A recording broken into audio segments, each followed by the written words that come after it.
সবসময় তো আমরা ছেলেদের অবহেলা নিয়েই গল্প লিখি। আজকে না হয় এমন একটা টাইপের গল্প আপনাদের শোনাতেই চাই, যে গল্পটা থাকবে একটা মেয়ে যার অবহেলা থাকবে। তার পরিবারের কাছে তার মা বাবা নেই, কিন্তু তার সম্পত্তি সবকিছু তার নিজের, কিন্তু তার একান্তই ভোগ করার কেউ নেই। তাই তো তার প্রিয় মানুষের কাছে সে একটা অবহেলার পাত্র হিসেবে রেখে দেয়। তাহলে শুরু করা যাক আমাদের আজকের গল্পটা। পুরো বাড়িটা ঘর ঝাড়ু দিয়ে মুছে পরিষ্কার করে কলেজে যাব ভাবতেছি, কিন্তু ছোট আম্মু এসে বলে ওঠে, কি রে, এত সময় লাগে তোর ঘর পরিষ্কার করতে? এরপরে তো অনেকগুলো জামা কাপড় আছে, এগুলো তো তোকে পরিষ্কার করতে হবে। এরপরে থালা বাসনগুলো পরিষ্কার করতে হবে। রান্নাটা আবার তোর কোন বাপ এসে করে যাবে? ছোট মা, আমি তো রাতে কিছু খাইনি, আমার খুব ক্ষুধা লেগেছে, আমি খেয়ে কলেজে যেতে চাই। এত খেয়ে হবেটা কি? হ্যাঁ শুনি, এত খেয়ে হবেটা কি? আগে কাজ কর, তারপর খাওয়ার কথা বলবি। চোখের মধ্যে দিয়ে পানি পড়ছে, কারণ আজকে যদি মা বেঁচে থাকতো তাহলে কখনোই আমার এমন করুণ অবস্থা নিজের চোখে দেখতে পারতো না। নিজের রাজকন্যা হয়েও কাজের মেয়ের মতো আমি রয়েছি এই বাড়ির মধ্যে। আমি সবাইকে এতটা ভালোবাসি, যার জন্য কখনো কাউকে ছেড়ে দেওয়ার কথা একটাবারও ভাবতে পারি না। হতভাগীর পরিচয়টা আপনাদেরকে দিয়ে দিই, আমি হচ্ছি নীলা চৌধুরী। বলতে গেলে আমার মা বাবা কেউ নেই। আমার মা বাবা একটা দুর্ঘটনায় সবাই মারা যায়। পরিবারে আমি বলতে আর কেউ নেই, আমার বলতে আর কেউ নেই। আর যাদের কাছে আমি বড় হয়েছি তারা হচ্ছেন আমার চাচা চাচি। আমার বাবার যত সয় সম্পত্তি ছিল সব কিছুই আমার চাচা আর চাচি দুইজনেই দেখাশোনা করে, আর আমাকে তাদের চাকর হিসেবেই রেখে দেয়। আমি না, তুমি মনে হয় একটু বেশি বেশি করছো। মেয়েটাকে গতকাল রাতে খাবার দাওনি, এখন যদি কিছু না খেতে দাও তাহলে তো মেয়েটা মারা যাবে। আর যদি ও মারা যায় তাহলে তো আমরা সম্পত্তি কিছুই পাবো না, সব কিছু আশ্রমে চলে যাবে।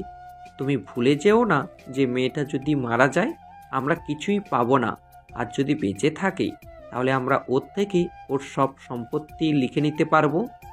এই সচিবের বাচ্চাটাকে দেখলে আমার মাথা প্রচুর পরিমাণ গরম হয়ে যায়। ওকে দেখলে আমার রাগ হয়, মনে চাই ওকে আমি ঘাট ধরে বাসা থেকে বের করে দেই। কারণ আমি চাই না ওই বাসায় থাকুক। শুধু একটা কারণে আমি ওকে বাসায় রেখে দিয়েছি, ওর সম্পত্তির জন্য। পরই বিশাল ছয় সম্পত্তি যতদিন না আমি আমার হাতের কাছে আত্মসাৎ করতে পারছি ততদিন আমার ঘুম হবে না। বাবা মা বেঁচে থাকা পর্যন্ত ক্লাস 5 পর্যন্ত পড়েছি। আমার একজন আঙ্কেলের সুবিধায় আমাকে একটা কলেজে অ্যাডমিশন নিয়ে দেয়, ভেবেছিলাম ওখানে পড়াশোনা করব। কিন্তু ওনাদের জন্য আমার যে পড়াশোনাটাও হচ্ছে না। ভাবছিলাম ওখানে আমি পড়াশোনাটা কমপ্লিট করব, কিন্তু আমাকে ওনারা পড়াশোনা কমপ্লিট করতে দেবে না। এইসব ভাবছিলাম তখনই পিছন থেকে ছোট মা ডেকে ওঠে, এই রুমে যা, আমার মেয়ে মনে হয় ঘুম থেকে উঠে, ওর এখনই চায়ের প্রয়োজন। যা, নিচ থেকে চা বানিয়ে আমার মেয়ের জন্য নিয়ে যা। আমার চাচাতো বোন শ্রাবণী, ও আমার থেকে 3 বছরের ছোট, কিন্তু ও আমার সাথে কাজের মহিলাদের মতনই ব্যবহার করে। কিন্তু আমি কি করব? আমি যে এতিম, আমার যে বলার মতো কেউ নেই। চা বানিয়ে আমি ওপরে চলে গেলাম। উপরে যেতেই তখনই শ্রাবণী আমার গায়ের উপরে চাটা মেরে দিয়ে বলে ওঠে, চাকরের বাচ্চা, আনতে এত দেরি হয় কেন? সে কখন আমি ঘুম থেকে উঠেছি, কখন থেকে বলেছি জানার জন্য, আর তুই এখন চা নিয়ে এসেছিস? এসবের মানে কি? তোকে আমি কখন বলেছি তার জন্য? আর এখন বেলা কয়টা বাজে? সারাদিন কীটা করিস? ছোট মাই তো আমাকে বলেছিল যে ফ্লোরটা পরিষ্কার করার জন্য, তাই তো আমি ওটা পরিষ্কার করেছিলাম। না হয় আমি ঠিক সময় তোমার জন্য চা নিয়ে আসতাম। তোকে বলেছি না আমাকে শ্রাবণী বলে না ডাকতে? তুই আমাকে ম্যাম বলে ডাকবি, আমার এই কথাটা শুনতে ভালো লাগে। আর তুই আমাকে কখনো নাম ধরে ডাকবি না। আর তুই মায়ের কথা কেন শুনতে গেলি? তুই আগে আমার কথা শুনবি। নিজের অজান্তেও চোখ দিয়ে পানি পড়তে লাগলো। আমি যেই পরিবারের কাছে একজন অবহেলিত পাত্রী, তখনই আমার চাচা তার রুম থেকে ডেকে ওঠে, কিরে তুই কোথায়? তুই তো এখনো দেখছি আমাকে চা দিয়ে গেলি না। তাড়াতাড়ি আয়, আমাকে আমার পত্রিকার কাগজটা দিয়ে যা, সাথে চাটাও নিয়ে আয়। ফ্লোরে পড়ে থাকা চায়ের কাচের যে গ্লাসটা পড়েছিল, ওই গ্লাসের যে কাজগুলো ছিল কাজগুলো পরিষ্কার করে চাচাকে গিয়ে চা দিলাম, আর ওনার পত্রিকার কাগজটাও ওনার হাতে ধরিয়ে দিলাম। তুই কি কানে কম শুনিস নাকি? তোকে সেই কখন বলেছি আমাকে চা দেওয়ার জন্য, আর তুই এখন আমাকে চা দিতে এসেছিস? ফকির কোথাকার! একটা কাজ যদি তুই ঠিকভাবে করতে পারিস, তোর বাবা ছিল একটা আকামের ঢেকি, আর তুই হচ্ছিস তোর বাবার মতো। এই পরিবারের যে যেমন ব্যবহার পারে সে তেমনভাবেই আমার সাথে আচরণ করে। আমার মা বাবা নিয়ে গালি দেয়। যখন আমার মা বাবা নিয়ে গালি দেয় তখন আমি নিজেকে আর ধরে রাখতে পারি না, সহ্য করতে পারি না। আমি যত কষ্টই আমাকে দিক না কেন, আমি সব কষ্ট নিজে সহ্য করে নিতে পারি, কিন্তু কেউ যদি আমার মা বাবাকে গালি দেয় সেটা আমি সহ্য করতে পারি না। তাই আমি চলে গেলাম আমার ছোট্ট একটা রুমে। হ্যাঁ, স্টোর রুমে। আমাকে একটা রুম দিয়েছে। সেই রুমে আমি গিয়ে কান্নায় ভেঙে পড়লাম। তখনই পেছন থেকে কেউ মাথা বুলিয়ে বলে ওঠে, এই 15 বছর আমি দেখেছি তোর উপর কেমন নির্যাতন করেছে ওরা। আমি বলছি, একদিন না একদিন তুই এটার ফল অবশ্যই পাবি।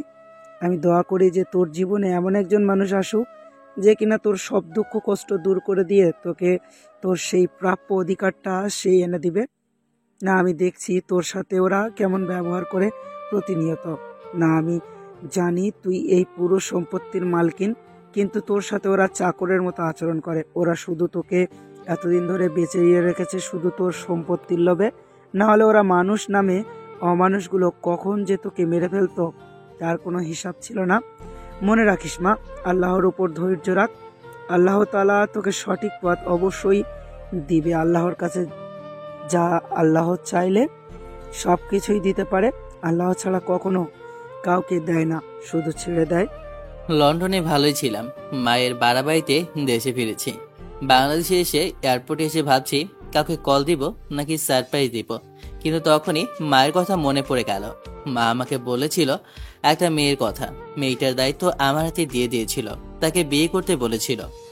এতটুকু মা বলেছে। মেয়েটা আমার থেকে 4 বছরের সিনিয়র, কিন্তু তাতে মায়ের কোনো সমস্যা নেই। সে তার ওই মেয়েটাকে পুত্রবধূ হিসেবে দেখতে চায়, তাই আমাকে বাংলাদেশে পাঠিয়ে দিয়েছে। লন্ডনের মধ্যে এত সুন্দরী রমণী থাকতে আমি যে কি জন্য এই বাংলাদেশের মেয়েকে বিয়ে করব নিজেও যায় না। মাঝে মাঝে কি যে বলে আমি কিছুই বুঝে উঠতে পারি না। ও সরি, আমি তো নিজের মনে বকবক করেই যাচ্ছি। আপনাদেরকে তো আমার পরিচয়টাই দেওয়া হলো না। আমি নিলয় চৌধুরী। পরিবার বলতে আমার মা আছে। আমার মা লন্ডনের একটা বড় কোম্পানির সিইও। আমার বাবা একটা গাড়ি অ্যাক্সিডেন্টে আমার চাচা সহ মারা যান। ওই অ্যাক্সিডেন্টের পরে আমার মা আমাকে লন্ডনে নিয়ে যান, আর আমরা ওখানেই থাকি। লন্ডনে আমাদের অনেকগুলো বাড়ি আছে, আর আমাদের ব্যবসা প্রতিষ্ঠান ওখানেই। কিন্তু আম্মু কিসের জন্য জানি আমাকে বাংলাদেশে পাঠিয়েছে, যে আমার চাচা মারা গিয়েছে, ওনার নাকি একটা মেয়ে আছে, এমনকি ওনাদের নাকি দেশে অনেক সম্পত্তি আছে, এমনকি ওনাদের কোম্পানিটা ওনাকে দেশের সব থেকে বড় কোম্পানি, কিন্তু ওনার মেয়ে নাকি এটা দেখাশোনা করে না। এখন আমার দায়িত্ব হচ্ছে বিয়ে করে আবার লন্ডনে নিয়ে আসা, ব্যাস এইটুকুই। সিনিয়র মেয়েকে বিয়ে করতে আমার কোনো সমস্যা নেই, কিন্তু যদি আমার মনে না ধরে তাহলে বলে দিয়েছি বিয়ে তো আমি করবই না। এই কথাটা বলে আমি লন্ডন থেকে বাংলাদেশে এসেছি। ঠিকানা তো আমি জানি না, আম্মু ঠিকানাটা লিখে দিয়েছিল, ওইটা নোট করেছি। ওইটা অনুযায়ী একটা গাড়ি ধরে বলি ওই ঠিকানায় আমাকে পৌঁছে দেওয়ার জন্য। গাড়ির ড্রাইভার আমাকে ঠিকানা অনুযায়ী নামিয়ে দেয়।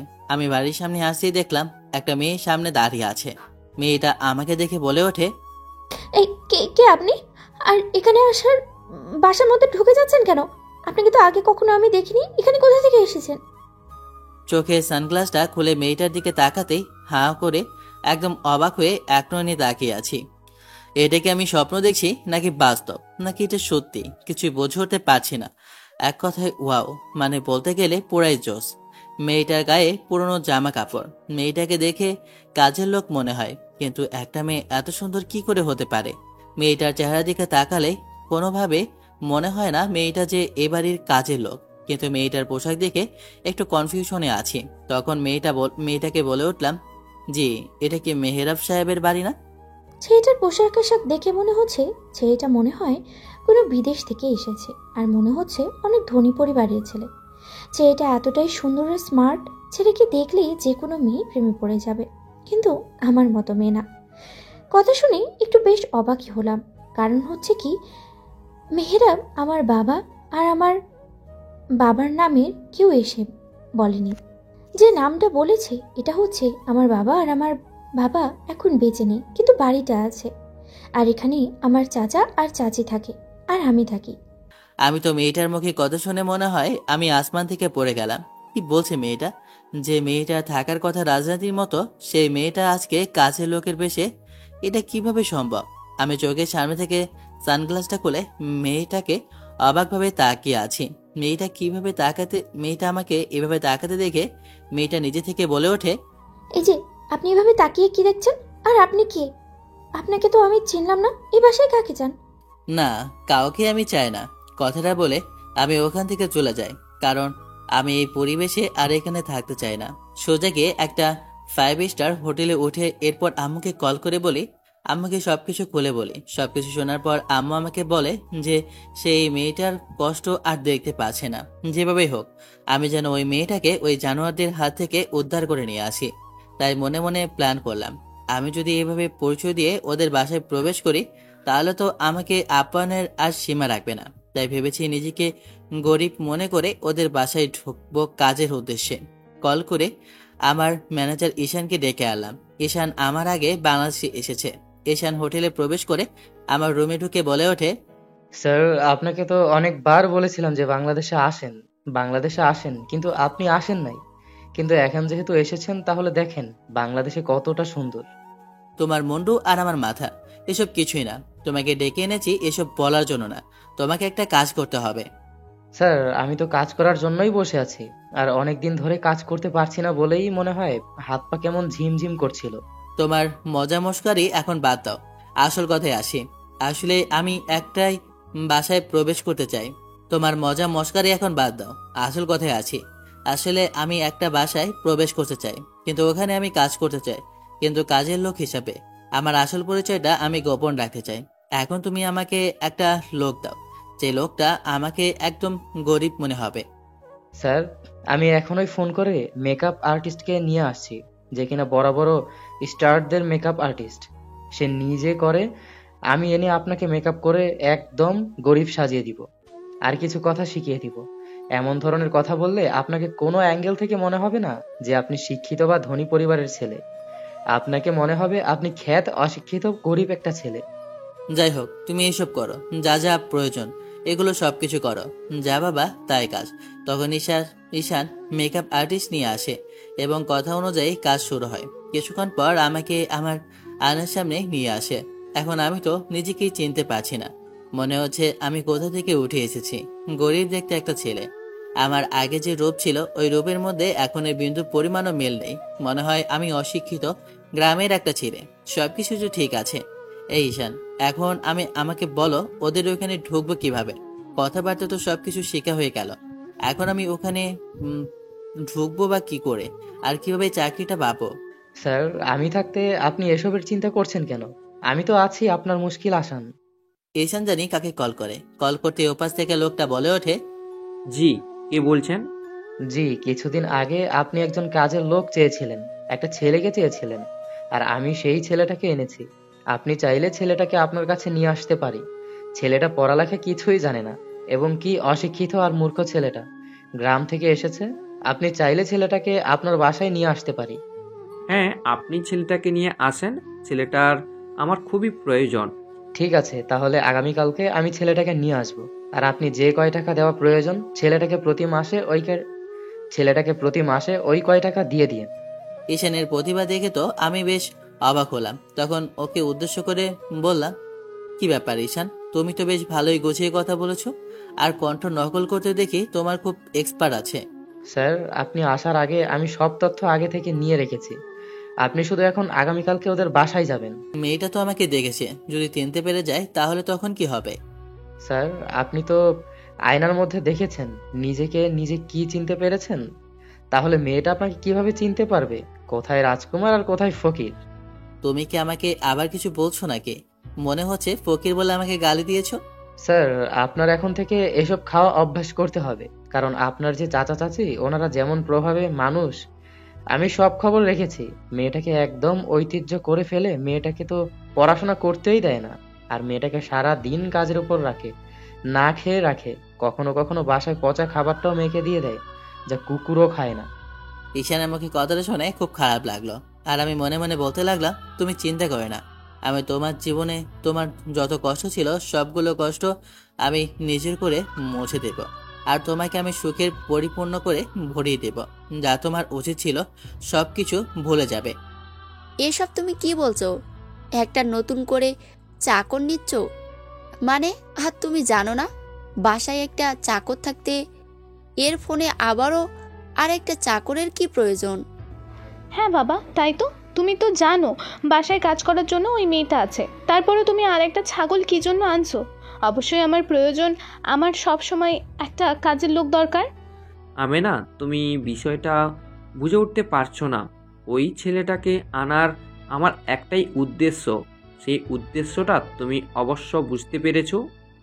তোমার উদ্দেশ্যটা যদি আমি বুঝতে পারতাম তাহলে কি আমি আর বলতাম যে কেন তুমি ওই কাজের ছেলেটাকে আনছো? তুমি হয়তো ওই ওয়েটারের কথা ভুলে গিয়েছো। আর মাত্র 1 মাস পরে নীলার 27 বছর হয়ে যাবে। এই 27 বছর পরে নীলা এই বাড়ির সম্পত্তির মালিক হয়ে যাবে। তখন তো আমাদের হাতে কিছুই করার থাকবে না। কথাটা তুমি ঠিক বলেছো, তখন তো আমাদের কিছু করার থাকবে না।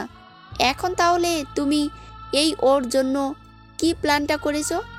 আমি এখন প্ল্যান করেছি ওই খ্যাত দেখতে ছেলেটার সাথে যে কোনোভাবেই নীলার বিয়ে দিব।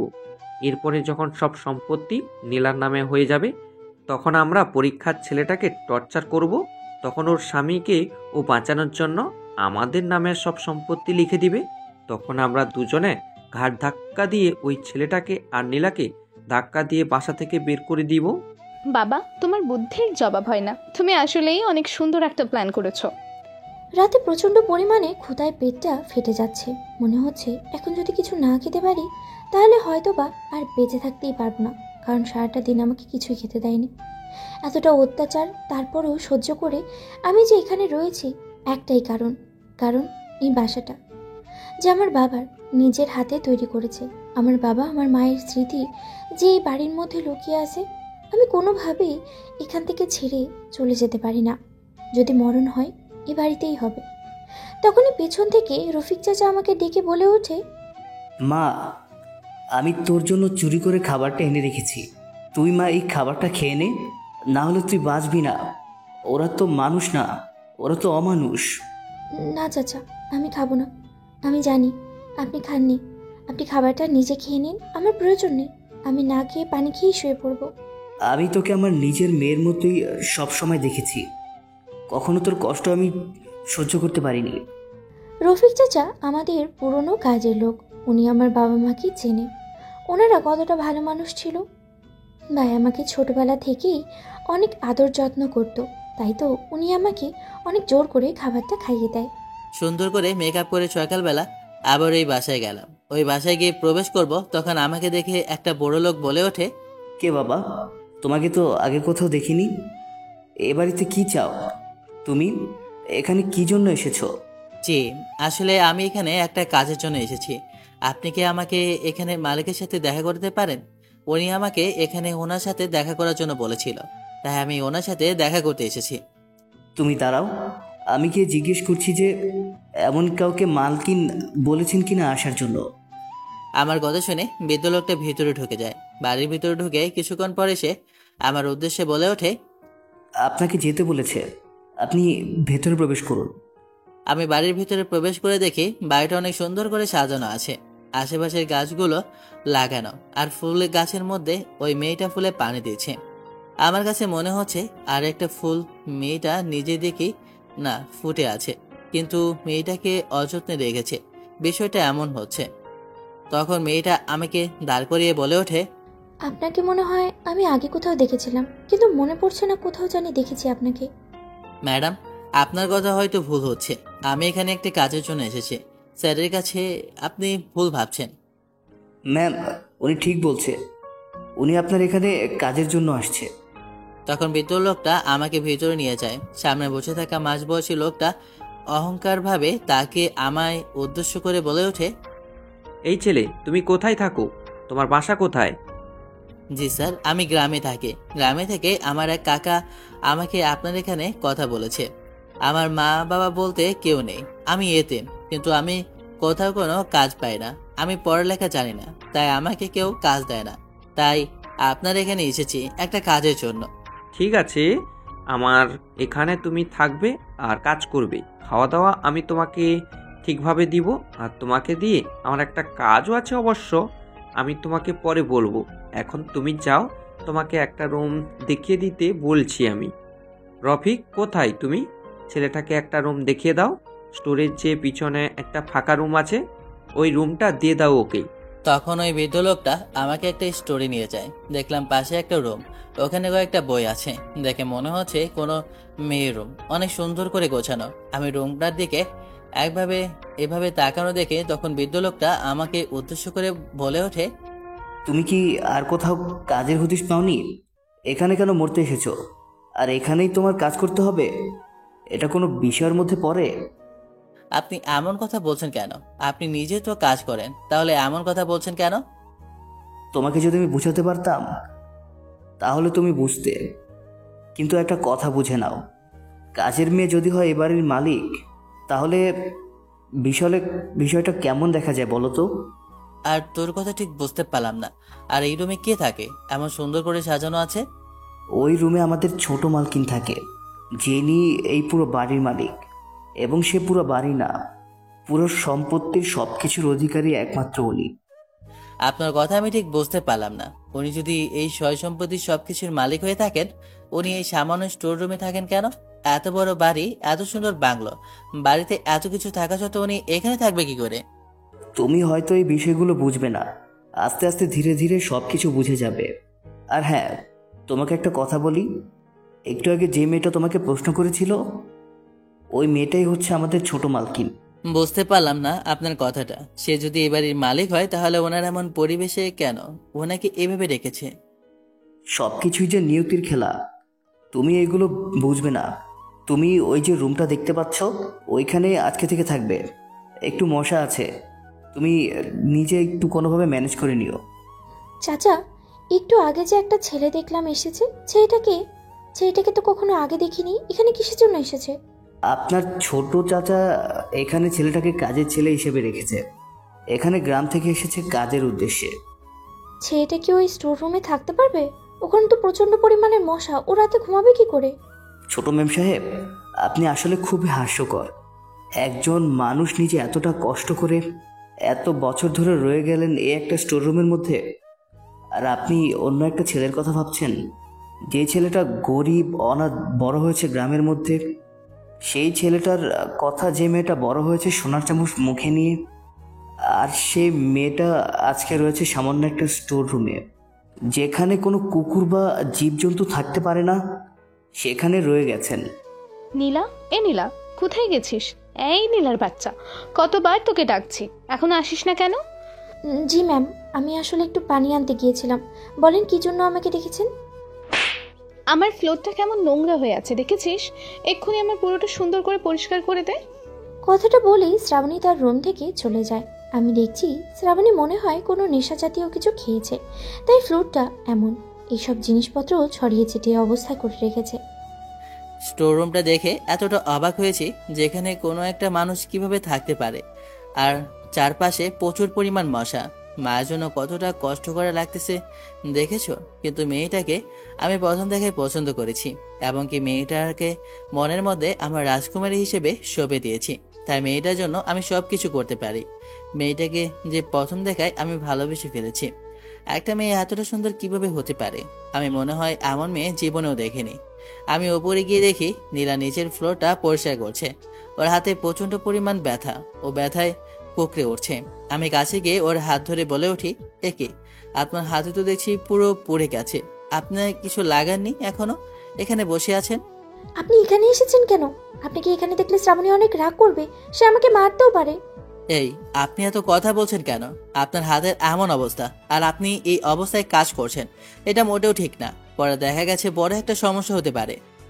সেটা ঠিকই বলেছে, কারণ সকালবেলা শ্রাবণী যখন আমার গায়ে চা মেরে দেয়, তখন আমার হাতটা পুড়ে যায়। তা হাতের জ্বালা যন্ত্রণা নিয়ে আমি কাজ করছি, খুব কষ্ট হয়, কিন্তু আমার তো কিছু করার নেই। তখন ছেলেটা আমার হাত ধরে স্টোর রুমে নিয়ে যায়। মেয়েটার হাত ধরে আমি রুমে নিয়ে যাই। ওখানে গিয়ে আমার ব্যাগ থেকে যে স্প্রাইট মলমটা আছে ওটা মেয়েটার হাতে মেখে দেই। মেয়েটা নিমেষেই বলে ওঠে, আমার হাতে প্রচণ্ড পরিমাণে জ্বালা যন্ত্রণা করছিল, কিন্তু আপনি কি লাগিয়েছেন যে 1 মিনিটের মধ্যে আমার সব জ্বালা যন্ত্রণা দূর হয়ে গেছে? এটা কি? বাইরে এটা যদি ও জানতে পারে তাহলে হাজারটা প্রশ্ন করবে, কারণ এটার দাম যে বাংলাদেশের রুপিতে কম করে হলো 10,000 হবে। না মানে এটা আসলে গ্রামে আমাকে আমার এক বন্ধু উপহার দিয়েছে। ও আচ্ছা, ঠিক আছে। আমার তো আবার ওখানে গিয়ে ফ্লোরটা পরিষ্কার করতে হবে। এ না, আপনি যাবেন না, আমি পরিষ্কার করে দিচ্ছি আপনার হয়ে। আপনি পারবেন না। আচ্ছা চলেন, আপনি যেহেতু এত করেই বলছেন আমি আপনাকে দেখিয়ে দিই। ফ্লোরটা আমি পরিষ্কার করছি, জীবনে যা করিনি আজকে করছি। মেয়েটার জন্য সবকিছুই করতে রাজি আছি। আমি পুরোটা পরিষ্কার করছি, তখন মেয়েটা মনে মনে বলছে, ছেলেটার গায়ের রং দেখে মনে হয় ও গায়ের মধ্যে কোনো কিছু মেখে এসেছে। আর ছেলেটাকে আমার মনে হয় কেমন জানি কোনো ধনী পরিবারের, কিন্তু অসহায় একটা ভাব নিচ্ছে। আর যাই হোক, ছেলেটা যেমনই হোক, ছেলেটা খুব ভালো মনের মতো একজন মানুষ। আমি আমার জীবনে এমন একজন মানুষকে চাই যে আমার সবসময় টেক কেয়ার করবে। রাত্রে সবাই খেতে বসে আমাকে খাবারটা নীলা হাতে দিয়ে বলে ওদের সবাইকে দিয়ে আসার জন্য। আমি খাবারটা টেবিলে দিয়ে আসি, আর যখন পায়েটা আঁধা যাব তখনই মেয়েটা আমাকে পা দিয়ে একটা হ্যাংলা দেয়। তখন আমি পায়রা নিয়ে সাথে সাথে অমনি খেয়ে নিচে পড়ি। ফকিরের বাচ্চা, তুই কাজটা করেছিস কি পানি ফেলে পুরো প্লেটটা ময়লা করে দিয়েছিস? আর এখানে তো আমাদের খাবারের টেবিলের সামনে চলে এসেছে। আমি এত কষ্ট করে মেকআপ করেছি, আমার সবগুলো মেকআপ নষ্ট হয়ে গেছে। তুই আমার সব কিছু নষ্ট করে দিয়েছিস। আমি আজকে এখনই পার্টিতে যাব বলে বের হচ্ছিলাম। আমার কি দোষ? আপনি তো আমাকে পা দিয়ে ল্যাং মেরে ফেলে দিয়েছেন, তাই তো আমি পড়ে গিয়েছি। এখানে তো আমার কোনো দোষ নেই। তোর এত বড় সাহস, তুই আমার মুখে মুখে কথা বলিস? বাবা, তুমি এই ছেলেটাকে কাজে রেখেছো কেন? আর ছেলেটা আমার মুখে মুখে কথা বলে? তোর এত বড় সাহস, তুই আমার মেয়ের উপর কথা বলিস?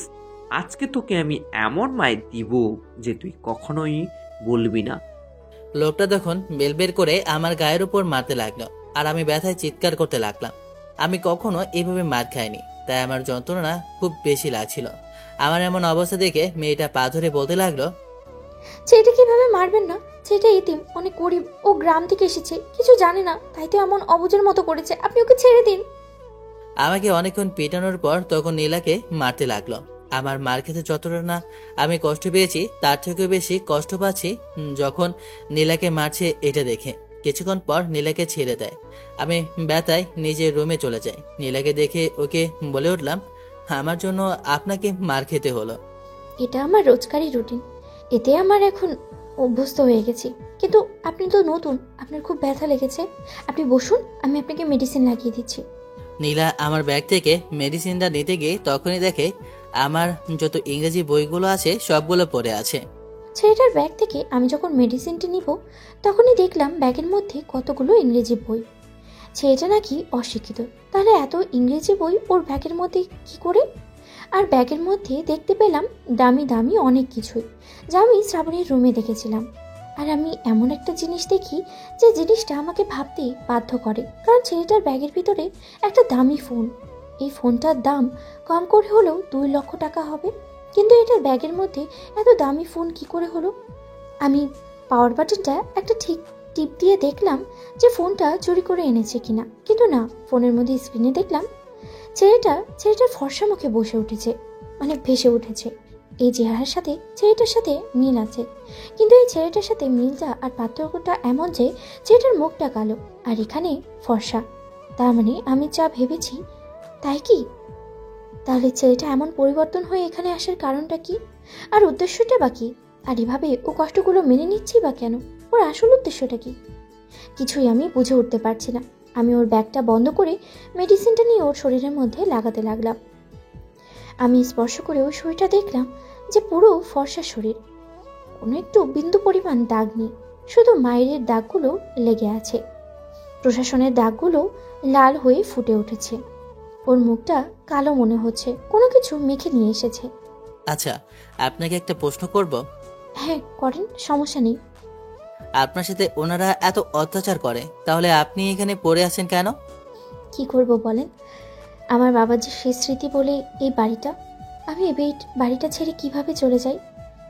আরে আমি এখানে থেকে চলে গেলে এই বাড়িটা নিলামে উঠে যাবে, তাই তো আমি এখানে থেকে যাই না। কারণ আমার প্রাপ্তবয়স ছাড়া আমি সব কিছুর মালিক হতে পারবো না। আপনি আমাকে আপনি করে বলার প্রয়োজন নেই, তুমি করে বলতে পারেন, কারণ আপনি আমার থেকে 4 বছরের সিনিয়র।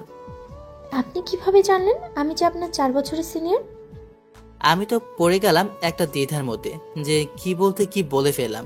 তখনই কথা করিয়ে বলতে লাগলাম, না আসলে মনে হয়েছে কি আপনি আমার থেকে বড়, তাই আমি এটা আন্দাজের উপর বলেছি। দেখুন, আমি আপনার ব্যাগের মধ্যে সব কিছুই দেখেছি। আপনি কোনো অশিক্ষিত বা গরিব কোনো জায়গা থেকে আসেননি। আপনি একজন বড়লোক বা ধনী পরিবারের সন্তান, আর আপনাকে কখনো অশিক্ষিত মনেও হয় না। সত্যি করে বলেন তো, আপনি এখানে এসেছেন কেন? মনে হয় ধরা পড়ে গেছি। তখন আমতা আমতা করে বললাম, আসলে আমি যখন তোমাকে প্রথম দেখি তোমাকে আমি ভালোবেসে ফেলি, তাই আমি তোমার ভালোবাসার টানে এই বাসায় এই পরিস্থিতিতে আমি প্রবেশ করি। আপনি জানেন আমি এই বাসার কাজের লোক, এরপরও আপনি আমাকে ভালোবাসেন? তাতে কি হয়েছে? আমি আপনাকে ভালোবেসে ফেলেছি, তাই আমি আপনার জন্য সবকিছু করতে রাজি। প্রয়োজন হলে আমি সবকিছু ছেড়ে আপনার সাথে থাকতে চাই। আমি আপনার সিনিয়র হই, আর একজন সিনিয়রকে আপনি কিভাবে ভালোবাসতে পারেন? তাতে কি হয়েছে? আমি আপনাকে ভালোবাসতে চাই, আমি আপনাকে আমার করে রাখতে চাই। এটা কোনোভাবেই সম্ভব না। কথাটা বলে আমি ছেলেটার ওখান থেকে চলে যাই। আমি সত্যি মেয়েটাকে যে এতটা ভালোবেসে ফেলবো কখনো কল্পনা করিনি। মেয়েটা রুম থেকে বের হয়ে ওর নিজের রুমে চলে যায়। ভেবেছিলাম নীলাকে ভালোবাসার কথাটা বলবো, ও রাজি হবে, কিন্তু বিষয়টা একদম উল্টো হয়ে গেল। ব্যথাটাও করছে প্রচন্ড পরিমাণ, আর আশেপাশে মশা তো ঘুরঘুর করছে। রাতে কিছু খাওয়া হয়নি, এবং কি প্রচন্ড পরিমাণ মাথা ব্যথা, এবং কি খোঁজার জন্য মনে হয় আমার রাতে জ্বর উঠে গেছে। ছেলেটার কাছে গিয়ে দেখে আসি কি অবস্থায় আছে। ছেলেটার মাথায় হাত রাখতেই দেখলাম ছেলেটার মাথা জ্বরে পড়ে যাচ্ছে। তাই আমার রুম থেকে মশারিটা এনে ছেলেটার রুমে লাগিয়ে দিলাম, আর ছেলেটাকে জলপট্টি দিতে লাগলাম। এখন মনে হচ্ছে ছেলেটার জ্বর একটু হালকা কমিয়ে আছে। ঘড়ির দিকে তাকিয়ে দেখি রাত 2টো বেজে গেছে। ছেলেটার মুখের দিকে তাকাতেই আমার কেন জানি না মায়া লাগতে শুরু করলো। আসলে আমি মনে হয় ছেলেটার প্রেমে পড়ে গেছি। আমি এক দৃষ্টিতেই ছেলেটার দিকে তাকিয়ে আছি। এটা যেন যে ছেলেটা আমার থেকে জুনিয়র। এরপরেও কেন জানি না আমি ছেলেটার প্রেমে পড়ে গেলাম। আমার অবদ্ধ মন আর ছেলেটার সরল এমন দৃষ্টিকোণ, মনে হয় আমি ছেলেটার মায়ায় পড়ে গেছি। ছেলেটার দিকে তাকিয়ে কখন যে আমি ঘুমিয়ে গেছি আমি নিজেও জানি না। মাঝরাতে বুকের মধ্যে কোনো কিছু ভারী অনুভব করতে লাগলাম, তাই শক্ত করে ওই ভারী জিনিসটা জড়িয়ে ধরে শুয়ে রইলাম। সকালবেলা কারো চিল্লাচিল্লির শব্দের কারণে ঘুমটা ভেঙে যায়। চোখ খুলে দেখলাম সামনে দাঁড়িয়ে আছে নীলার চাচি সহ সবাই। সি আজকে এই দিনটা আমাদের দেখা লাগছে। তুই কিনা শেষমেশ একটা চাকরের সাথে। ছোট মা, বিষয়টা আসলে এমন না। আমি ছেলেটার মাথায় জলপট্টি দিচ্ছিলাম। ছেলেটার রাতে প্রচন্ড পরিমাণে জ্বর এসেছিল। চুপ কর, তোর এমন পাপ মুখে আমাদের নাম ধরে ডাকবি না। তুই আমাদের বাড়ির মান সম্মান সবকিছু নষ্ট করেছিস। আমি তো আগে বুঝতে পেরেছি, ছেলেটা যখন এসেছে ওর দরদ দেখেই আমি বুঝতে পেরেছি যে ছেলেটার সাথে ওর কোনো একটা সম্পর্ক আছে, না হলে আজকে এক ঘরে এসব করে নাকি। আমার যেন মাথা প্রচুর পরিমাণ গরম হয়ে যাচ্ছে, কারণ নীলাকে না জেনে না বুঝে মিথ্যা অপবাদ দিচ্ছে, আর নীলার মা বাবা নিয়ে গালি দিচ্ছে। ছোট মালিক, আপনাদের মনে হয় কোথাও ভুল হচ্ছে। ছোট মালকিন এটা কখনো করতে পারে না। এটা মনে হয় কোনো একটা ভুল। আপনারা ওনাকে ভুল বুঝবেন না। চাকর চাকরের মতো থাকবি। আমাদের কথার উপর তুই কথা বলবি না। আমাদের বিষয়ে নাক গলার সাহস তোকে কে দেয়? প্রফেসরকে থাপ্পড় দিয়ে নিচে ফেলে দেয়। আমি ওনাকে ধরে সামলাই। তখনই চাচা বলে ওঠে, তোরা যেহেতু এমন কাজ করেছিস তাই তোদের দুজনকে বিয়ে দেওয়া হবে। নীলার চাচা কাজে রেখে আমরা নীলার বিয়েটা সম্পন্ন করে ফেলে। আমার যেহেতু নীলার সাথে বিয়ে হয়ে গেছে, তাহলে এখন আর কোনো সমস্যা নেই। ওরা আগামীকাল থেকে দেখবে আমার আসল লোক। ওরা বুঝবে আমি কি করতে পারি, আর আমি যে জন্য এসেছি অবশ্যই সেই কাজটা ওরা নিজেরাই সহজ করে দিয়েছে।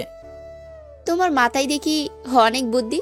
তুমি কিভাবে প্ল্যানটা সাজালে আমার ভাবতেও তো অনেক খুশি লাগছে। তাহলে তো অবশেষে আমাদের সব সম্পত্তি হয়ে যাবে। ছেলেটা গ্রামে থাকে, মূর্খও কিছু বুঝবে না, তাই দুজনের থেকে সাইন নিয়ে সব সই সম্পত্তির মালিক আমরা হয়ে যাব। আগামীকালকে তো নীলার 27 বছর পূর্ণ হবে। আমি তো এতটা বছর ধরে এই দিনটার জন্য অপেক্ষা করছি। এখন থেকে এই সয় সম্পত্তির মালিক হব একমাত্র আমরা। আমাদেরকে আর কেউ এইগুলো থেকে আটকাতে পারবে না। তখন এই দুইটাকে ঘাট ধাক্কা দিয়ে বাসা থেকে বের করে দিব। বাবা, তোমার বুদ্ধির জবাব নেই। তোমার প্ল্যানটা আসলেই অনেক ভালো হয়েছে। তুমি যে এত বুদ্ধি করে এমন একটা কাজ করবে আমরা কখনো তো ভাবতেই পারিনি। শুধু আগামীকালটা পার হতে দে। আমি উকিলকে ফোন করে বলেছি উইলটা নিয়ে আসার জন্য। আগামীকালকে নীলাকে সব সম্পত্তি বুঝিয়ে দেওয়ার পরে সব কিছু আমাদের নামে হয়ে যাবে। তখন ওর সাইনের প্রয়োজন হবে না। তখন সব কিছুর মালিক আমরা হব। তখন ব্যাংক থেকে যত চাই তত টাকা আমরা নিতে পারবো। আগে তো লিমিট ছাড়া টাকা নিতে পারতাম না, তাই এখন কোনো সমস্যা হবে না। ওর থেকে সহ সম্পত্তির মালিক আমরা যখন হয়ে যাব, তখন আমাদের আর কোনো কিছু চিন্তা লাগবে না। যত কোটি কোটি টাকা আছে সব কিছুর মালিক আমরা হব। আমার আর নীলার আজকে বাসরাত, কিন্তু নীলাকে রুমে দেখছি না। তখন ওই বৃদ্ধ লোকটা আমার কাছে এসে বলে ওঠে, বাবা, তোমার কাছে আমার একটাই চাওয়া, তুমি আমার নীলামাকে কখনো কষ্ট দিও না। আমি সারাটা জীবন ওর কষ্ট দেখে এসেছি। ও সারাটা জীবন কষ্ট পেয়ে বড় হয়েছে। যবে থেকে দেখেছি মেয়েটার জীবনে সুখ বলতে কোনো কিছুই আসেনি। তোমাকে দেখে আমার খুব ভালো ছেলে মনে হয়। আমি জানি তুমি নীলাকে কষ্ট দেবে না। এবার আমি তোমার হাত ধরে বলছি বাবা, তুমি আমার নীলামাকে কখনো কষ্ট দিও না। তোমাদের বিয়েটা যেভাবেই হোক না কেন, কিন্তু তোমাদের বিয়ে হয়েছে, তোমরা এখন স্বামী স্ত্রী। আর আমি তোমাদের জন্য দোয়া করি তোমরা সবসময় ভালো থাকো। চাচা, আমি আপনাকে কথা দিচ্ছি, আমি কখনো নীলার অযত্ন করব না। ওরে কখনো আর কষ্ট পেতে আমি দেব না। আমি আপনাকে কথা দিচ্ছি, ওর সব দুঃখ কষ্ট আমি নিজের করে নেব। ও আজকের পর থেকে আর কখনোই কান্না করবে না। ও কখনোই খালি পেটে ঘুমাবে না। আমি আপনাকে কথা দিচ্ছি। আজকে আমার কাছে আনন্দের দিন লাগছে, আমার কাছে খুশি খুশি লাগছে। আমার মনে হচ্ছে কোনো একটা বোঝা আমার হালকা হলো। আমি এতটা খুশি মনে হয় কখনো হইনি। যতটা খুশি তোমার সাথে নীলার বিয়ে হয়, এটার কারণটা আমি বুঝতে পারছি না। হয়তো তোমার কথায় আমার কাছে এটাই মনে হচ্ছে তুমি হচ্ছে আমার নীলার জন্য যোগ্য পাত্র, তাই আমার কাছে এতটা খুশি লাগছে। আমার কাছে মনে হচ্ছে আমার নীলা কখনো আর কষ্ট পাবে না। নীলাকে তো দেখছি না, ও কোথায় আছে? ইশারায় ছাদের ওপরটা দেখিয়ে দিয়ে উনি ওখান থেকে চলে যায়। আমি ছাদের দিকে পা বাড়াই। জানো বাবা, আমি সবসময় তোমাকে মিস করি। বাবাকে সবসময় আমার মনের কথা বলি। বাবার ভালোবাসা, তোমার ভালোবাসা, তোমরা যখন বেশি ছিলে তখন তোমাদের আদর যত্নগুলো আমার খুব মনে পড়ে। আমি তোমাদের ছোটবেলার রাজকন্যা ছিলাম। যখন যা চেয়েছি তখন তোমরা তাই আমাকে এনে দিয়েছো। ছোটবেলায় আমার কোনো চাওয়া তোমরা কমতি রাখোনি। ছোটবেলায় আমি যা খাওয়ার জন্য চেয়েছি তোমরা তা সেকেন্ডের মধ্যেই নিয়ে এসে দিয়েছো। আমার জন্য, আমার খুশির জন্য যা বলেছি তাই আমার জন্য করেছো। কিন্তু আজকে আমি এতটা খুশি হতাম তোমরা যদি আমাকে তোমার কাছে নিয়ে যেতে সাথে করে। জানো মা, সব সময় তোমাদের কাছে বিচার দিয়ে আসি। ছোট মা আমাকে ঠিক মতো খাবার দিত না, আমাকে কিছু করতে দিত না, আমাকে দিয়ে সারাদিন কাজ করা।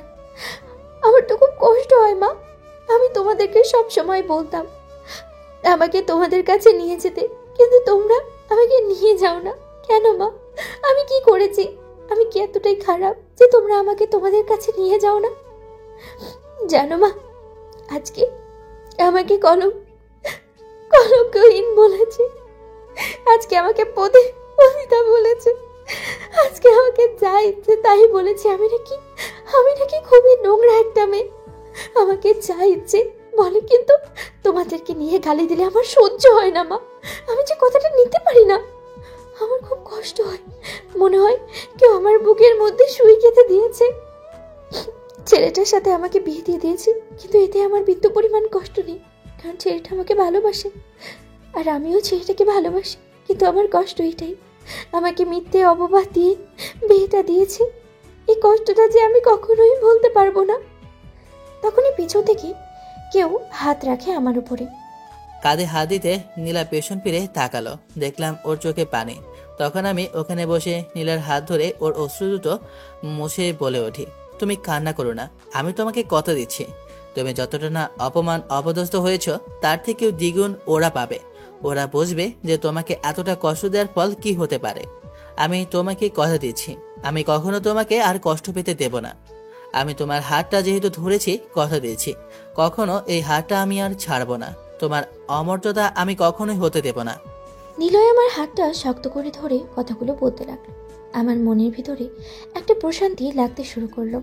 আমার মনের মধ্যে কেমন জানি না একটা মনে হয় শক্ত জিনিস আঁকড়ে আছে। এখন আগে মনটা হালকা লাগলো, কিন্তু নিলয় যখন আমার হাতটা ধরেছে মনে হচ্ছে আমার পৃথিবীটা আমার সাথে আমাকে জড়িয়ে ধরে আছে। তখন আমি নিলয়ের উদ্দেশ্যে বলে উঠি, তুমি তুমি কি আমাকে তোমার বাহু ধরে জড়িয়ে ধরবে? আমার কেন জানি না খুব কষ্ট হচ্ছে। আমি নীলাকে শক্ত করে জড়িয়ে ধরলাম। নীলা আমাকে শক্ত করে জড়িয়ে ধরে কান্না করে দিল। এই বোকামে, তুমি না আমার থেকে বড়, তারপরে বাচ্চাদের মতো কান্না করছো কেন? তুমি শক্ত হও, তোমার মনকে শক্ত করো। আমি তোমাকে কথা দিলাম তো, আর কখনো তোমার মা বাবার অমর্যাদা, তোমার কখনো মর্যাদা সম্মানহীনী আমি এটা হতে দেব না। তোমাকে কথা দিচ্ছি, আগামীকাল থেকে তুমি দেখবে। নিলয়ের কথা হয়তোবা আমার মাথায় ঢুকছে না, কিন্তু ও যে কথাগুলো বলছে আমার মনের মধ্যে কেন জানি না একটা প্রশান্তি লাগতে শুরু করেছে। আগে আমার বেঁচে থাকার কোনো কারণ ছিল না, এখন মনে হচ্ছে আমার বেঁচে থাকার একটা কারণ আমি খুঁজে পেয়েছি, যাকে আমি সারাটা জীবন ভালোবেসে থাকতে পারবো, যে আমাকে সারাটা জীবন আঁকড়ে ধরে ভালোবেসে যাবে। ছাদের এক কোণে নীলাকে নিয়ে আমার বুকের মধ্যে শুয়ে রাখলাম। নীলা আমার বুকে মাথা রেখে আমাকে শক্ত করে জড়িয়ে ধরল। ছাদের হালকা আলোর নীলা মুখে পড়তে নীলাকে কোনো এক মায়াবী থেকে কম লাগছে না। ওকে এতটাই মায়াবী লাগছে যে কোনো ছেলে ওর দিকে তাকালে ওর মায়ে পড়তে বাধ্য। নীলা অসম্ভব সুন্দরী, ওর মুখটা কান্না করতে করতে পুরো চোখের নিচটা কালো হয়ে গেছে। নীলাকে আমি শক্ত করে জড়িয়ে ধরে মনে মনে বলি, এ হাত দিয়ে তোমাকে শক্ত করে আঁকড়ে ধরেছি, কথা দিচ্ছি কখনো এই হাতটা আমি তোমার ছেড়ে দেব না। আমি তোমাকে আর কখনো এই জালিমদের কাছে কষ্ট করতে দেব না, তোমাকে আর কান্না করতে দেব না। নীলা চোখ বন্ধ করে একটা দীর্ঘশ্বাস পেরে আমার উদ্দেশ্যে বলে ওঠে, আমি কখনো এই 15টি বছর প্রশান্তি পাইনি, কিন্তু বিশ্বাস করো, আজকে তোমার বুকে মাথা রেখে শুয়ে আমার যে একটা প্রশান্তি আমি পাচ্ছি না, সেটা আমি হয়তো বা এই দীর্ঘ 15 বছরে কোথাও পাইনি। তোমাকে একটা কথা বলবো? হ্যাঁ বলো, তুমি বলো, তোমার সব কথাই আমি রাখতে রাজি আছি। আগামীকালকে আমরা অনেক দূরে চলে যাব। আমি জানি কালকে ওরা আমাকে বাসা থেকে বের করে দেবে, তাই ওদের বের করে দেওয়ার আগে আমরা দুজনে বাসা থেকে চলে যাব। বাসাটা ছেড়ে যেতে আমার খুব কষ্ট হবে, কিন্তু আমার এটা ছাড়া কিছু করার নেই। হাজারটা কষ্ট থাকলেও বুকে চাপা রেখে আমাকে যে বাসাটা ছেড়ে যেতেই হবে। তোমার মা বাবার শেষ স্মৃতি, তোমাকে আমি কথা দিয়েছি আগামীকালকে তোমাকে কোথাও যেতে দেব না, তুমি এখানেই থাকবে। আর আগামীকালকে পরিস্থিতি অন্যরকম হয়ে যাবে, তুমি শুধু দেখো। নীলয়ের কথা আমি বুঝতে পারছি না, কিন্তু এতটুকু বুঝেছি যে ও কখনো আমাকে কষ্ট দেবে না, তাই আমি ওকে জড়িয়ে ধরে ঘুমিয়ে গেলাম। কিছুক্ষণ পর দেখি নীলা আমার বুকের মধ্যে ঘুমিয়ে গেছে, তাই আমি ওকে আর জাগালাম না। কোলে করে নিয়ে আমি রুমে নিয়ে গিয়ে ওকে শুয়ে দিলাম। সকালবেলা ঘুম থেকে উঠে দেখি বাসার মধ্যে একজন উকিল এসে বসে আছে। আমি বাইরে আসতেই আমাকে বলে ওঠে, এই ছেলে, নীলাকে ডেকে আনো, ওকে বলো ওকে আমি ডাকছি। নীলা চাচা কথাটা বলতে নীলা পেছন থেকে বের হয়ে আসে। তখন উকিল সাহেব এসে বলে, আপনি কি নীলা চৌধুরী? হ্যাঁ আমি হচ্ছি নীলা। কেন, কি হয়েছে? আপনার বাবা একটা উইল করে গিয়েছে, এমনকি উইলের মধ্যে লেখা আছে আপনি যখন 27 বছর হবে তখন এই সম্পত্তির সবকিছুর উত্তরাধিকারী আপনি হবেন, তাই সবকিছু আপনাকে বুঝিয়ে দিতে আমি এসেছি। তখন নীলাকে সব কাগজপত্র বুঝিয়ে দেয়। তখন নীলার চাচা নীলার সামনে আরেকটা উইলের কাগজ এনে বলে, সবকিছু বুঝে পেয়েছিস, ঠিক আছে, এখন এই কাগজের মধ্যে একটা সাইন করে দে, তাহলেই হয়ে যাবে। এই কাগজের মধ্যে কি লেখা আছে? তোর এত কিছু জানার কি প্রয়োজন? তোকে সাইন করতে বলেছে, তুই সাইন কর। আর উকিল সাহেব তো এখানে দাঁড়িয়ে আছে, ওনার কাছে সবকিছু বুঝিয়ে দিলেই হয়ে যাবে। হ্যাঁ তাই তো, তোকে যা বলছে তুই তাই কর। তুই এখানে সাইন কর, কি লেখা আছে তুই পারলে পড়ে দেখ। নীলার গায়ে হাত তুলতে দেখে আমার মাথা প্রচুর পরিমাণ গরম হয়ে যায়। আমি শ্রাবণীর কাছে গিয়ে ঠাস করে একটা থাপ্পড় লাগিয়ে দেই। আমার এমন ব্যবহার দেখে সবাই হা করে তাকিয়ে রইল যে এটা কি হলো, এটা কি স্বপ্ন। তখনই আমি আর ওর চাচার হাত থেকে উইলের কাগজটা নিয়ে পড়ে বলে উঠলাম, ও আচ্ছা, তাহলে তোমাদের এই প্ল্যান ছিল যে নীলার সহায় সম্পত্তি সবকিছু তোমাদের নিজেদের নামে লিখে নিয়ে এরপরে তোমরা আমাদেরকে বাসা থেকে বের করে দেবে। এটা কখনোই সম্ভব না। কথাটা বলে আমি কাগজটা ছিঁড়ে ফেললাম। এটা কি করলি তুই, খ্যাতের বাচ্চা? আজকে তোকে আমি ছাড়বো না, মূর্খ কোথাকার। তুই পড়ালেখা পারিস নাকি? কিভাবে জানলি যে এখানে লেখা আছে সব? কথাটা বলে উনি আমার গায়ে হাত তোলার জন্য এগিয়ে আসে। তখনই আমি ওনার গালে টাচ করে একটা থাপ্পড় বসিয়ে দিই। আপনার এখানে যা করার প্রয়োজন ছিল আপনার দায়িত্ব আপনি পালন করেছেন। এরপরে বাড়তি দায়িত্ব করার জন্য আপনি কি সরাসরি কোন ধরনের নোটিশ দিয়েছে আদালত থেকে? কেউ আপনাকে নোটিশ দিয়ে বলেছে যে আপনি যেখান থেকে এসেছেন ওখানে ওই মালিকানা আপনি চেঞ্জ করতে পারবেন, তাও আবার একটি নোটিশের মাধ্যমে? কোনো তথ্য প্রমাণ আছে বা আপনার কাছে কি আদালতের কোনো কাগজ আছে, কোনো উক্তি উইল দ্বারা আপনার কাছে এগুলো আছে যার মাধ্যমে আপনি এসেছেন? আপনাকে আদালত থেকে যে কাজের জন্য পাঠিয়েছে সেটা আপনি করেছেন। এরপরও এই বাড়তি কাগজটা উক্তি উল্টা বানানোর আপনাকে পারমিশন কে দিয়েছে? তার জন্য যে আপনার শাস্তি হতে পারে আপনি জানেন। তার জন্য আপনার চাকরি তো যাবেই, আপনাকে সারা জীবনের জন্য নিষিদ্ধ করা হবে এবং কি আপনাকে 5 বছরের জন্য কারাদণ্ড দেওয়া হবে। লোকটা আমার মুখ থেকে এসব আইনের কথা শুনে লোকটা ঢোক গিলে বলে ওঠে, আমার মাথাও খারাপ হয়ে গেছিল, তাই আমি আপনাদের কথা অনুযায়ী আবার আরও একটা উইল করে নিয়ে এসেছি। আমার বোঝা উচিত ছিল যে আপনারা আমাকে এইভাবে ফেলবেন। আমি যদি জানতাম যে আমার থেকেও আইনি পড়াশোনা করা একজন লোক এখানে আছে, তাহলে আমি কখনো এই ভুলটা করতে আসতাম না। স্যার, আমার ভুল হয়ে গেছে, আমাকে ক্ষমা করে দেন। ওরা আমাকে টাকার লোভ দেখিয়ে এই কাজটা করতে বাধ্য করেছে। আমি শুধু আমার কাজটাই করতে এসেছি, কিন্তু ওরা আমাকে টাকার লোভে ফেলে এই কাজটা করতে বাধ্য করিয়েছে। আপনাদের মাথায় কি খেলো বলতে কিছু নেই? একজন শিক্ষিত এমন মানুষ থাকা সত্ত্বেও আপনারা কিভাবে এমন কাজের মতো কাজটা করার আগ্রহ দেখাতে পারেন? কথাগুলো বলে উকিল সাহেব ওখানে আর এক মুহূর্ত দাঁড়িয়ে রইল না। উনি ওখান থেকে দৌড়ে চলে গেলেন। নীলা চাষাচি সবাই তো আমার দিকে হা করে তাকিয়ে আছে এবং কি নীলা আমার দিকে হা করে তাকিয়ে আছে। ও কখনো ভাবতে পারেনি যে এমনটা হতে পারে।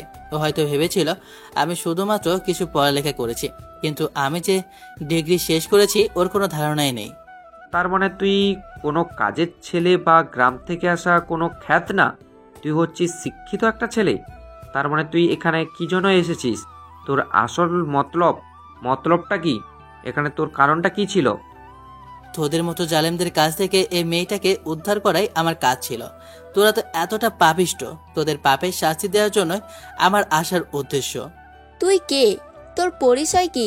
আর তুই এখানে এসে এসব কেন করছিস? মা, ওকে এভাবে বললে হবে না। তুমি এক কাজ করো, আমার ওপর ছেড়ে দাও। আমি নীলাকে যখন মেরে শেষ করে ফেলবো তখন ও নিজে থেকেই বলবে যে ওকে সবকিছু লিখে দিতে। শ্রাবণী গিয়ে নীলার গায়ে হাত তুলবে, তখন আমি শ্রাবণীর হাতটা ধরে ঠাস করে দুটো থাপ্পড় বসিয়ে দিয়ে শ্রাবণীর ঠোঁট থেকে রক্ত বেরোতে লাগলো। আমি কখনো মেয়ে মানুষের গায়ে হাত তুলি না, কিন্তু তুই যে আচরণটা করেছিস এটা কখনো মেয়ে মানুষের মধ্যে পড়ে না। তুই একটা অমানুষের বাচ্চা। তোর এত বড় সাহস, তুই আমার মেয়ের গায়ে হাত তুলিস? নীলা চাচা আমার গায়ে হাত তোলার জন্য এগিয়ে আসে। তখন আমি ওনার হাতটা ধরে বলি এবং কি ওনার কোমরে থেকে ওনার বেল্টটা খুলে ফেলি এবং কি মাজা থেকে বেল্টটা নিয়ে ওনাদের সবাইকে পেটাতে লাগলাম। তখনই পাশ থেকে রফিক চাচা বলে ওঠে, বাবা, ওদেরকে মারো, ইচ্ছে মতো মারো। ওরা মানুষ না, ওরা অমানুষ। ওরা আমার ছোট মালকিনকে কত যে অত্যাচার করেছে এ বলে আমি শেষ করতে পারবো না। আমি যা ভেবেছি তাই। তুমি কোনো সাধারণ মানুষ হতে পারো না, কারণ তোমাকে দেখে আমার মনে হয়েছে পুরাই ছোট্ট বাচ্চাদের ওপর কত যে অত্যাচার করেছে। তোমাকে বলে আমি শেষ করতে পারবো না। ওরা কখনো মানুষের বাচ্চা হতে পারে না, ওরা অমানুষের বাচ্চা। ওদের মতো মানুষ বেঁচে থাকার চাইতে মরে যাওয়া অনেক ভালো। আমি চাই ওরা তিলে তিলে কষ্ট পাক। ওরা যেভাবে নীলাকে মেরে অত্যাচার করেছে ঠিক সেভাবেই আমি ওদের 3 জনকে বেল দিয়ে পিটাতে লাগছে আর ওরা চিৎকার করতে লেগেছে। আর ওদের উদ্দেশ্যে আমি বলি, এখন তোমরা বলো একটা মানুষকে এভাবে মারলে তার কতটা কষ্ট লাগে, তার আঘাতটা কতটা পরিমাণ।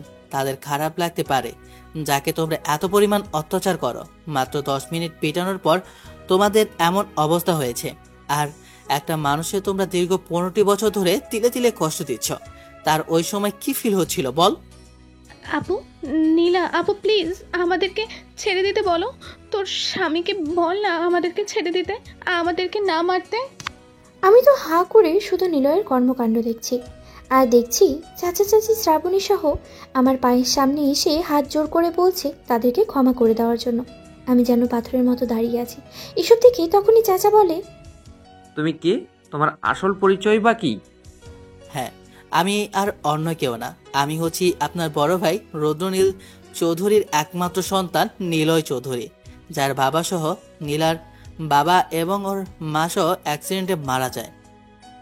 তার মানে তুমি রেহানার একমাত্র সন্তান নিলয়? কিন্তু তোমরা তো লন্ডনে চলে গেছো, তাহলে তুমি বাংলাদেশে কি করে আসলে?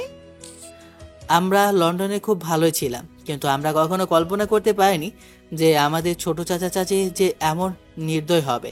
ছোট একটা এতিম বাচ্চার ওপর তারা এমন একটা নির্যাতন করতে পারবে শুধুমাত্র তার ধন সম্পত্তির লোভে। দিনের পর দিন এমন নির্যাতন করেছে যে আমরা তা কখনো বিশ্বাস করতে পারিনি যে আমাদের ছোট চাচা চাচি এমন কিছু করতে পারে। যখন সকল তথ্য আমরা পাই তখন আমার মা আর সহ্য করতে পারেনি, আমাকে বাংলাদেশে পাঠিয়ে দিয়েছে নীলাকে বিয়ে করে নিয়ে আনার জন্য। আমি চাইলে নীলাকে বিয়ে করে নিয়ে আসতে পারতাম, কিন্তু আমি চেয়েছি তোমাদের মতো এমন জালিম মানুষকে শাস্তি দেওয়ার জন্য। তাই তো আমি এখানে রয়েছি, তোমাদেরকে শাস্তি দেওয়ার জন্য। তখনই পেছন থেকে ঈশান বলে ওঠে, স্যার, পুলিশ চলে এসেছে ওদেরকে অ্যারেস্ট করার জন্য, আর আপনার সবকিছু ব্যবস্থা করা আছে, আপনি চলুন।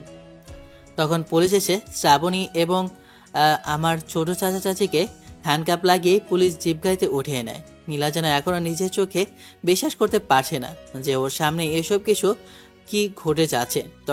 তখনই রফিক চাচা নীলাকে ধরে বলে ওঠে, ছোট মা, কেন?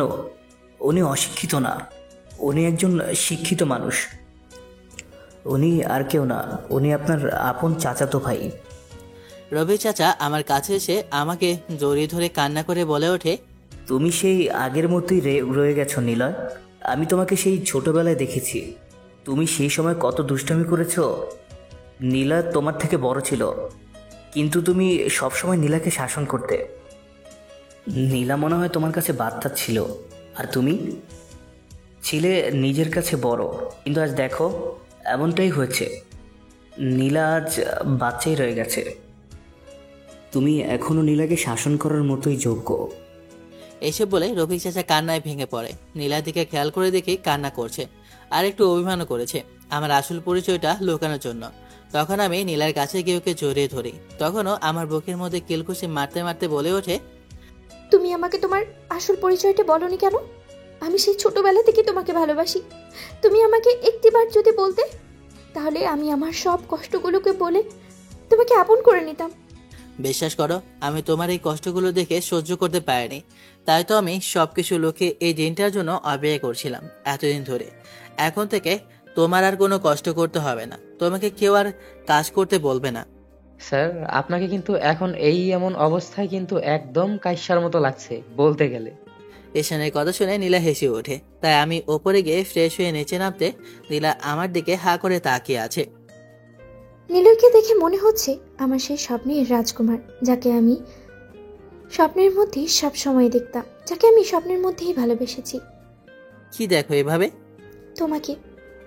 ঈশানকে দিয়ে নীলার জন্য অনেকগুলো জামা কাপড় নিয়ে আসে, আর একটা নীল শাড়ি বের করে হাতে দিয়ে বলি, এই শাড়িটা এখনই গিয়ে পরে আসো, এরপরে তোমাকে নিয়ে একটা জায়গায় যাব। নীলা আমার কথা শুনে বাধ্য মেয়ের মতো শাড়িটা হাতে নিয়ে ওপরে চলে যায়। ওপরে গিয়ে শাড়িটা চেঞ্জ করে পরে নিচে আসে। আমি যেন নীলাকে নীল শাড়ি পরা অবস্থায় নীলার দিকে চোখ ফেরাতে পারছি না। ওকে যে নীল শাড়ির অবস্থায় কি মায়াবী লাগছে বলে বোঝাতে পারবো না। আমি নীলার দিকে একদৃষ্টিতে তাকিয়ে আছি। নীলা লজ্জায় মাথা নিচু করে নেয়। তখন ও সামনে এসে বলে উঠলাম, শাড়িটা তোমাকে অনেক ভালো মানিয়েছে। আমি তো দেখে ক্রাশ খেয়ে গেলাম। তোমার কি লজ্জা করছে না? এসব কি বলছো? সবাই দাঁড়িয়ে আছে তো। ছোট ম্যাডাম, আমিও এখন অনেক খুশি যে আপনি এখন শান্তিতে থাকতে পারবেন। আপনাকে কি যে বলবো, আপনাকে ধন্যবাদ জানানোর মতো সেই সামর্থ্য আমার মধ্যে নেই। আমি ছোট একজন কাজের লোক। এসব কি বলছেন? ছি রফিক চাচা, আপনি এসব ধরনের কোনো কথাই বলবেন না। আপনি আমার বাবার মতো। আপনি সব সময় আমাকে আপনার আপন মেয়ের মতো আগলে রেখেছেন। আপনি আমাকে নিজের সন্তানের চেয়েও বেশি আমাকে ভালোবেসেছেন, তাই আপনার মুখে এসব শোভা পায় না। নীলা একদম ঠিক কথাই বলেছে। আপনি এসব কথা বলে আমাদেরকে লজ্জা দিবেন না। আজকে থেকে আপনি এ বাড়ির কাজের লোক না, আপনি এই বাড়ির দেখাশোনা করবেন। আপনি এই বাড়ির কেয়ারটেকার হিসেবেই থাকবেন। তোমার কথা আমি ঠিক বুঝতে পারলাম না। তুমি কি বলতে চাচ্ছ কেয়ারটেকার হিসেবে যদি থাকে তাহলে তো সমস্যা নেই, কিন্তু তোমরা কোথায় যাবে? তোমাদের কথা তো আমি বুঝতেছি না। আমার কথা শুনে নীলা একটু বেশ অবাক হলো। এরপর আমি ওদেরকে বিষয়টা বললাম। কারণ হচ্ছে, আমি জানি নীলা ছোটবেলা থেকে একটা স্বপ্ন দেখেছে। ও খুব বড় হয়ে বড় একজন ডাক্তার হতে চায়। তা আমি ওর স্বপ্নটা পূরণ করতে চাই। আমি নীলাকে নিয়ে যাব আমার সাথে। ওকে আমি একটা মেডিকেল কলেজে ভর্তি করাবো। আর আমি চাই নীলা একটা ডাক্তার হোক। তার জন্য আমার যতটুকু প্রয়োজন আমি তাই করব। আপনি শুধু নীলার জন্য দোয়া করবেন, ও যেন একজন ভালো বড় মনের ডাক্তার হতে পারে। আমি তোমাদের জন্য বরাবরই দোয়া করি। আমি আল্লাহ তাআলার কাছে দোয়া করি তোমরা যেন সুখে থাকো, আর আমার নীলা মামনি যেন বড় একজন ডাক্তার হয়। আমি সবসময় সেই দোয়াই করে যাব। স্যার, সময় হয়ে গেছে, আপনারা চলেন, আপনাদেরকে এখনই বের হতে হবে। নীলা, চলো, এখন আমরা আমাদের গন্তব্যের উদ্দেশ্যে রওনা দিব। আম্মুর সাথে কথা বলেছি। আম্মু কয়েক বছর পরে বাংলাদেশ চলে আসবে। আম্মু আসলে এরপর না হয় তোমার পড়ালেখা শেষ হলে আমরা লন্ডনে যাব। আমি বেশ একটা অবাক হলাম যে নিলয় আমার সম্পর্কে সব কিছুই জানে। হয়তোবা কারোর কাছ থেকে আমার সম্পর্কে সবকিছু খবর নিয়ে জানতে পেরেছে যে আমার কি কি চাই। নীলাকে নিয়ে শহরের উদ্দেশ্যে রওনা দিলাম। উদ্দেশ্য একটাই, নীলাকে মেডিকেল কলেজে ভর্তি করাবো। নীলা পড়াশোনায় খুব ভালো। নীলাকে একটা মেডিকেল কলেজে ভর্তি করে দেই দীর্ঘ 5 বছর পর। নীলার জন্য অপেক্ষা করছি, কারণ নীলা এখনো বের হচ্ছে না। ওদের আজকে এক্সামের শেষ দিন। আজকে ফলাফল দিয়েছে। যারা পাস করেছে তারাই MBBS এ কমপ্লিট করতে পেরেছে। তাই নীলার জন্য অপেক্ষা করছি। ওর রেজাল্ট দেখার জন্য ভিতরে গিয়েছে, এখনো আসেনি। আমি বসে আছি। এই 5 বছরের মধ্যে আমাদের সম্পর্কটা আরো গভীর হয়ে গেছে। এর মধ্যে আম্মু এসে আবার চলেও গিয়েছে। আমি বলেছি নীলা যখন ডাক্তারি শেষ করবে তখন আম্মু আবার আসবে। এরপর আমরা সবাই লন্ডনে ঘুরতে যাব। নীলার জন্য অপেক্ষা করতে করতে প্রায় 1 ঘন্টা হয়ে গেছে, ও এখনো আসেনি। নীলা অনেকবার বলেছিল বাচ্চা নেওয়ার জন্য, কিন্তু ওর পড়ালেখায় সমস্যা হবে বিধায় আমি এই 5 বছরে নীলাকে বাচ্চা নিতে বারণ করেছি। অনেকবার কান্না করেছে এবং কি অভিমানও করেছে। ও শুধু একটাই কথা, আমি যদি ওকে ছেড়ে চলে যাই। ওই ভয়ে আমাকে বারবার বলেছে বাচ্চা নেওয়ার জন্য। আমি অনেকবার ওকে বুঝিয়ে রেখেছি, আমার যতই কষ্ট হোক না কেন আমি নীলাকে একজন বড় ডাক্তার হিসেবে দেখতে চাই। এটাই আমার স্বপ্ন। একটু পর দেখলাম নীলা বের হয়েছে। ওর মাথা নিচু, কিন্তু বুঝতেছি না। আমার মনে হলো এক পরের জন্য ও মনে হয় পরীক্ষায় ভালো করতে পারেনি। নীলার কাছে গেলাম, ওকে ওর হাত ধরে বললাম, দেখো, তুমি যদি MBA-তে ভালো রেজাল্ট না করতে পারো মন খারাপ করার কিছুই নেই, সমস্যা নেই। আল্লাহ তাআলা হয়তো তোমার জন্য আরো ভালো কিছু লিখে রেখেছে। তখন নীলা আমাকে জড়িয়ে ধরে কান্না করতে করতে বলে ওঠে, আমি MBA-তে টপ করেছি। তোমার নীলা এখন কোনো সাধারণ নীলা না, এখন তোমার নীলা MBBS ডাক্তার। আমি তো খুশিতে আত্মহারা হয়ে গেছি, মুখে বলে প্রকাশ করতে পারবো না, এতটা খুশি হয়েছি। নীলাকে শক্ত করে জড়িয়ে ধরলাম। তখন নীলা বলে ওঠে, এখন কিন্তু আমাকে আদর করতেই হবে, এসব বললে হবে না। আর আমি কিন্তু এখন MBBS ডাক্তার, আমার কথা কিন্তু তোমাকে শুনতেই হবে। ঠিক আছে মহারানী, আপনি যে কথা বলবেন আমি তাই শুনবো। নীলাকে নিয়ে বাসায় চলে আসি। বাসায় আসতে তখন নীলা বাহানা করতে থাকে, এই, আমাকে কোলে করে সাথে করে নিয়ে যাও না, আমার খুব ইচ্ছে করছে তোমার কোলে উঠে ছাদে যেতে। তাই করলাম। নীলাকে কোলে তুলে ছাদে নিয়ে গেলাম। তখন ছাদে ওঠার সময় বলে উঠলাম, এই, তুমি দেখি খেয়ে খেয়ে মোটা হয়ে গেছো। আমার মনে হচ্ছে আমি একটা আটার বস্তা উঠাচ্ছি। কি বললে তুমি? আমি আটার বস্তা? ঠিক আছে, আমাকে তুমি নামিয়ে দাও।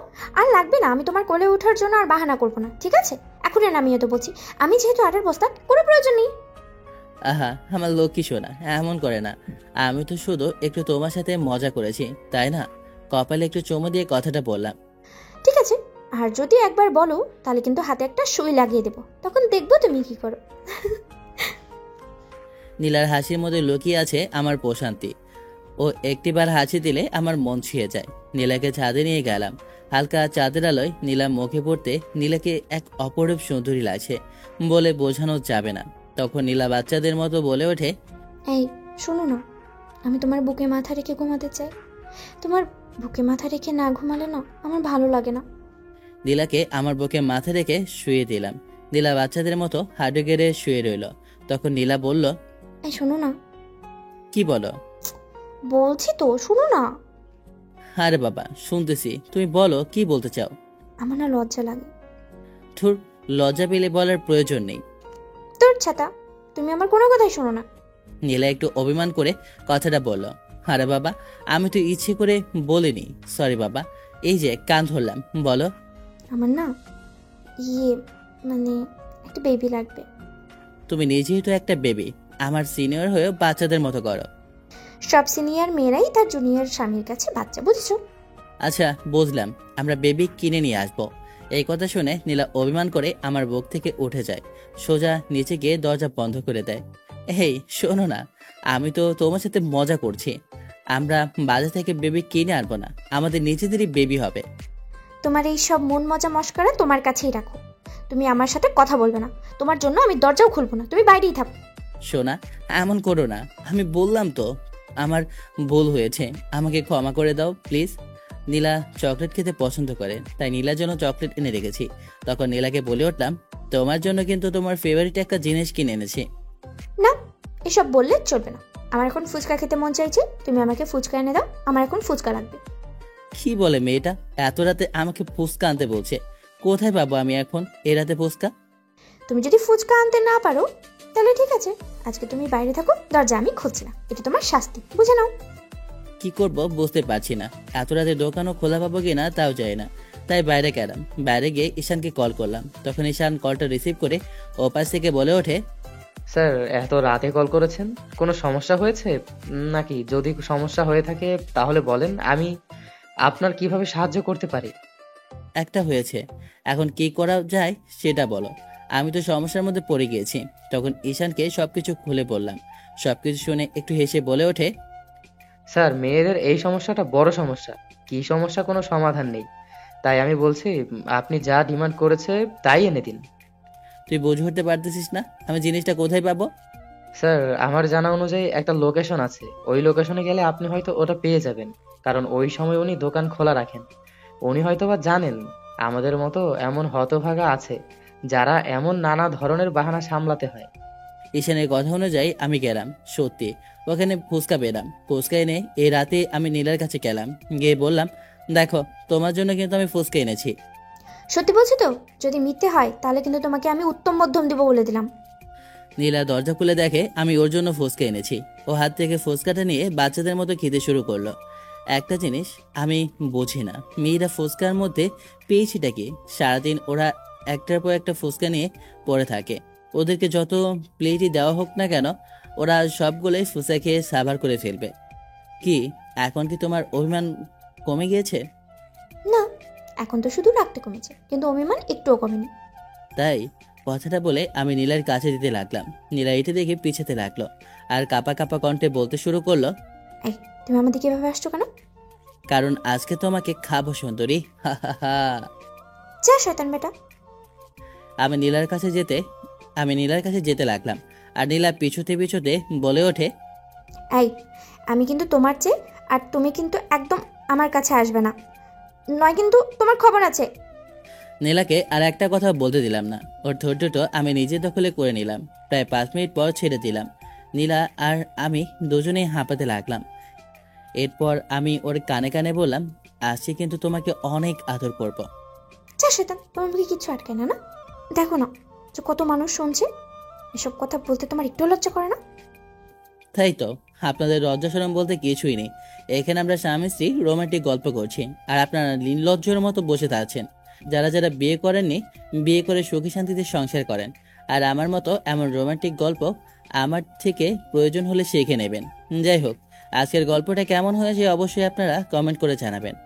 আর এটা অবশ্যই বলতে ভুলবেন না যে আপনারা কেমন টাইপের গল্প পছন্দ করেন। আমরা অবশ্যই আপনাদের পছন্দ অনুযায়ী গল্প লেখার জন্য চেষ্টা করব। আবারও নিলয় আর নীলার ভালোবাসা পূর্ণতা পেল। বেঁচে থাকুক হাজারো ভালোবাসা। সবাই ভালো থাকেন, সুস্থ থাকেন। আল্লাহ হাফেজ।